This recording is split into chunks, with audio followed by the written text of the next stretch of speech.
किसान गजेंद्र की दर्दनाक मौत सुर्खियों में आ गई। संसद में यह मामला गूंजा, सड़क पर इसको लेकर प्रदर्शन हुआ, जांच की मांग हुई, जांच भी अब इस पर हो रही है।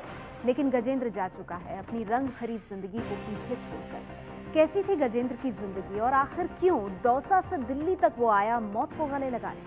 देखिए रिपोर्ट।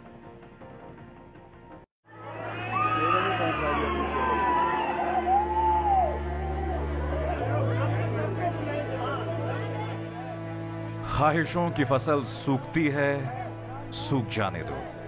मेरी ही सांसें मुझसे रूठती हैं, रूठ जाने दो। अब आ गया हूं तो कभी नहीं लौटूंगा, कभी नहीं। झोलियां फैलाने और तुमसे हक का तगाड़ा करने आ गया हूं तो कभी नहीं लौटूंगा। गजेंद्र सिंह की अधूरी कहानी।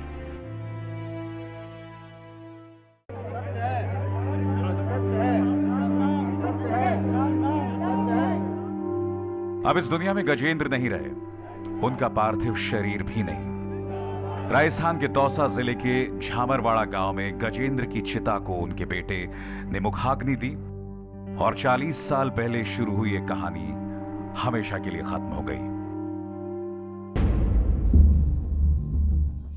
गजेंद्र की जिंदगी किताब का आखिरी पन्ना मौत ने भले ही वक्त से पहले लिख दिया है,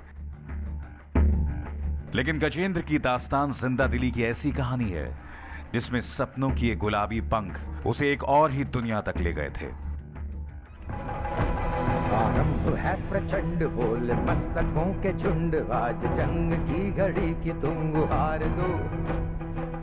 ये गुलाल फिल्म का वो दृश्य है जहां किरदारों के माथे पर सजी ये पगड़ियां राजपूतों की उस दुनिया में ले जाती हैं जहां खुद गजेंद्र रहा करते थे। ये पगड़ियां खुद गजेंद्र ने बांधी थी। पगड़ियां बांधने में गजेंद्र को जो महारत हासिल थी उसका मुरीद बॉलीवुड भी हुआ करता था। सलमान की वीर फिल्म में पगड़ियां बांधने के लिए गजेंद्र को ही बुलाया गया था।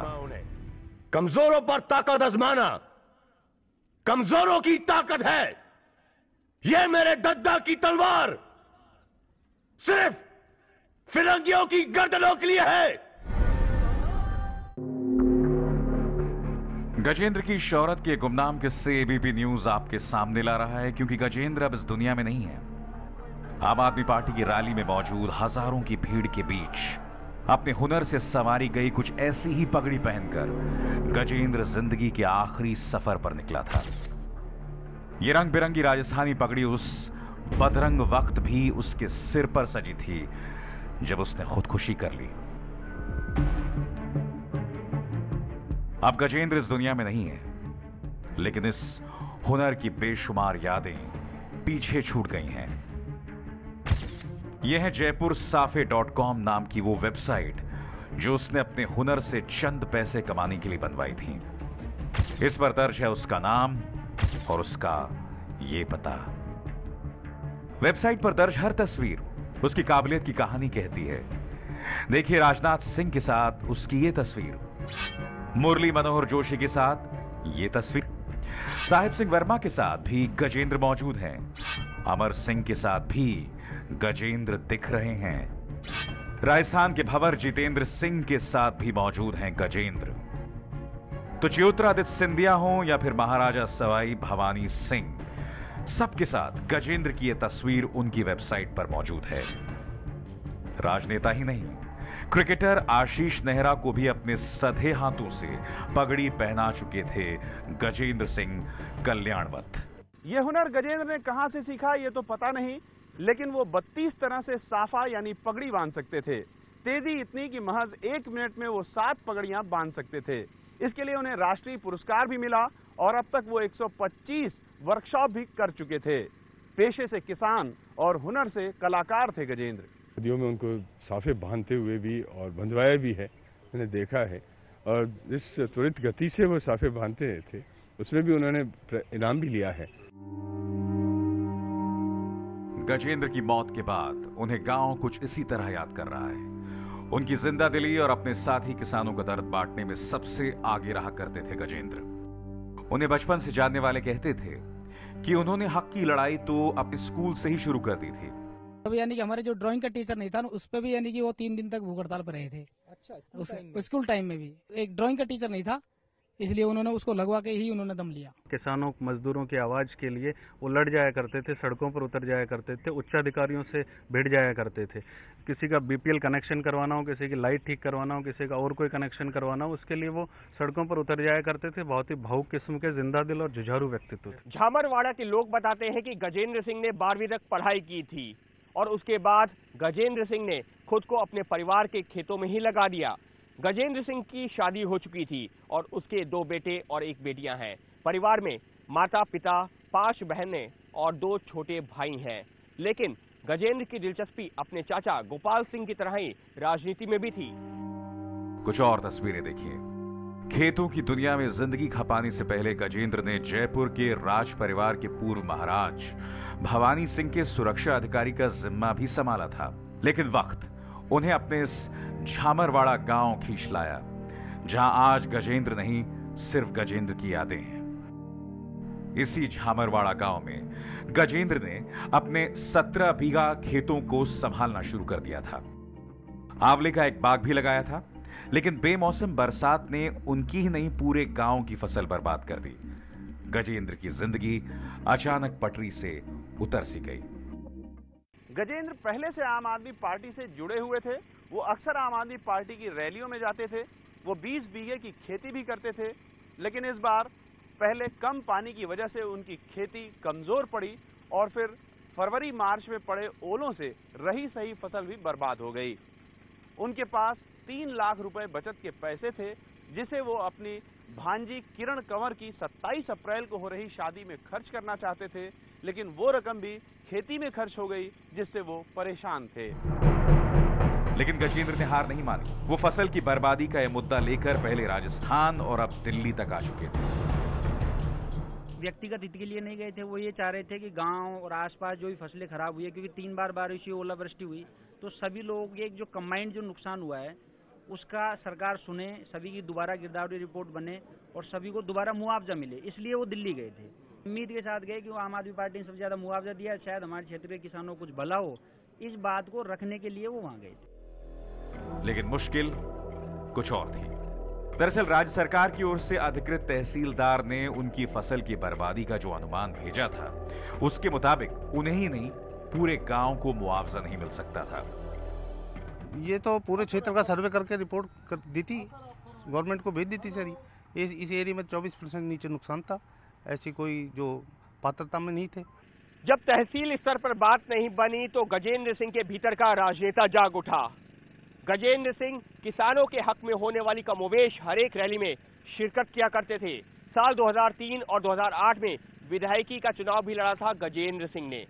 बीजेपी से लेकर समाजवादी पार्टी तक और कांग्रेस से लेकर आम आदमी पार्टी तक, यानी गजेंद्र सिंह का हर एक राजनीतिक दल से जुड़ाव रहा। टच में तो सभी पार्टियों में थे, ऐसे कोई नेता नहीं है जो उनके टच में नहीं हो। देश के गृहमंत्री, प्रधानमंत्री, सबको उनको पगड़ी बांधने का शौक था, सबके बांधते थे, संपर्क भी सभी से थे। लेकिन रैली वगैरह में वो जब भी पहले कभी उन्होंने की है तो किसानों के हित के लिए बांधगी वगैरह में धरने प्रदर्शन किए थे।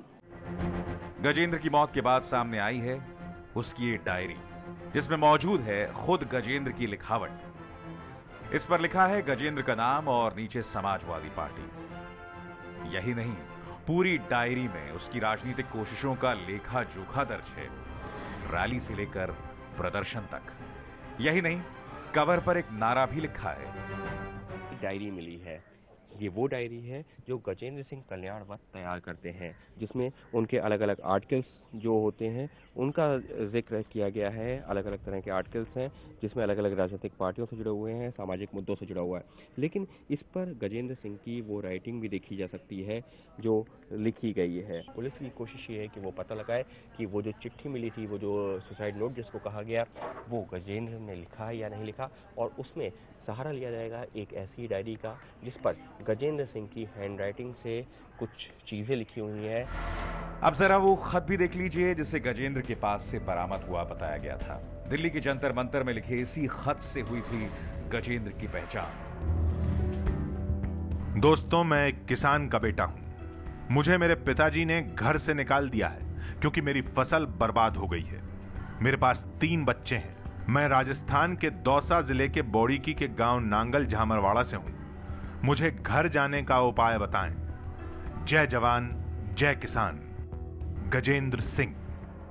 लेकिन इस छोटे से खत में भी कहीं खुदकुशी का जिक्र नहीं था और अब परिवार भी कह रहा है कि गजेंद्र की शख्सियत ऐसी नहीं थी कि वो खुदकुशी कर लेता।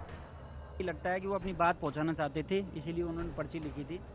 और सुसाइड नोट तो नहीं कह सकते, उसमें पर्ची में अपनी बात लिख रखी है, शायद आपने भी देखी होगी पर्ची। और अभी जानकारी भी नहीं है कि उनकी हैंडराइटिंग थी नहीं थी, पर मैं उसकी जो टाइटल था उसके आधार पर कह सकता हूँ। उसमें ऐसी कोई बात नहीं थी कि मैं आत्महत्या करने जा रहा हूँ या ये। वो तो अपनी बात पहुंचाना चाह रहे थे कि मेरी बात सुनी जाए, बस। हमको ये भी डाउट है कि वो सुसाइड नोट नहीं है, वो अपनी बात पहुंचाने के लिए केजरीवाल साहब के पास है, जो बात पहुंचाना चाह रहा होगा। या हो सकता है किसी ने बाद में है जो उसको गलत प्रचारित करने के लिए लिख दिया हो। उसकी हम कोशिश करेंगे, जांच करवाई जाए। गजेंद्र की फितरत लड़ने की थी, न कि लड़ने से पहले हार मान लेने की। इसी भरोसे से भरे नजर आते हैं उनके रिश्तेदार और दोस्त। हर कोई जानना चाहता है कि आखिर गजेंद्र दिल्ली पहुंचे तो कैसे। दिल्ली पहुंचा कैसे, ये भी मेरे को जानकारी नहीं है। और वो फोन आया था, उससे ये लग रहा था कि ये जो दिल्ली सरकार ने, आप पार्टी ने बहुत ज्यादा दिल्ली में मुआवजा दिया है, इसलिए वहां भी मैं मांग रखने के लिए जा रहा हूँ। ये फोन जरूर उसके छोटे भाई के पास आया है, जो कि मेरा छोटा भतीजा है।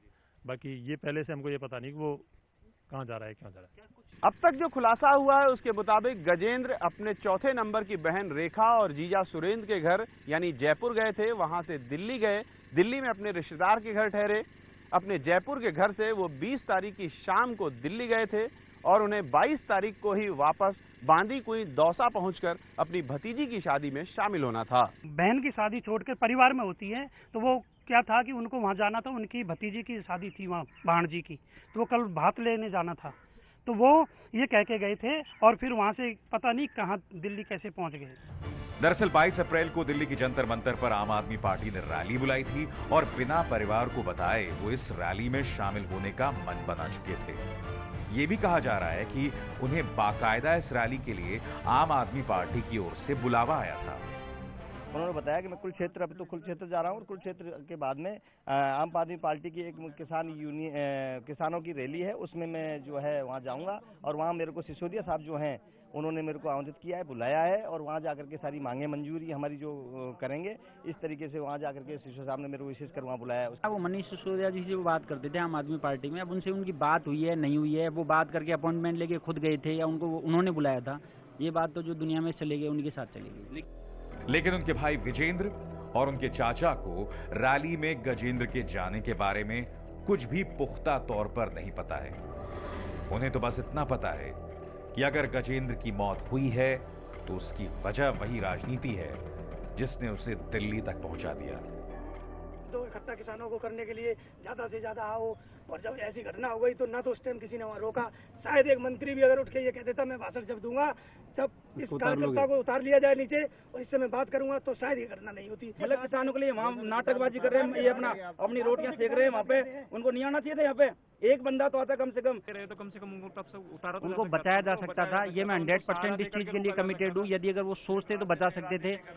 उनके मृत्यु के बाद में भी उन्होंने इस तरीके से रैली को चालू रखा, ये गलत। गुस्सा सिर्फ परिवार में नहीं है, गांव की फिजाओं में आम आदमी पार्टी की असंवेदनशीलता की कहानियां सवाल की शक्ल में तैर रही हैं।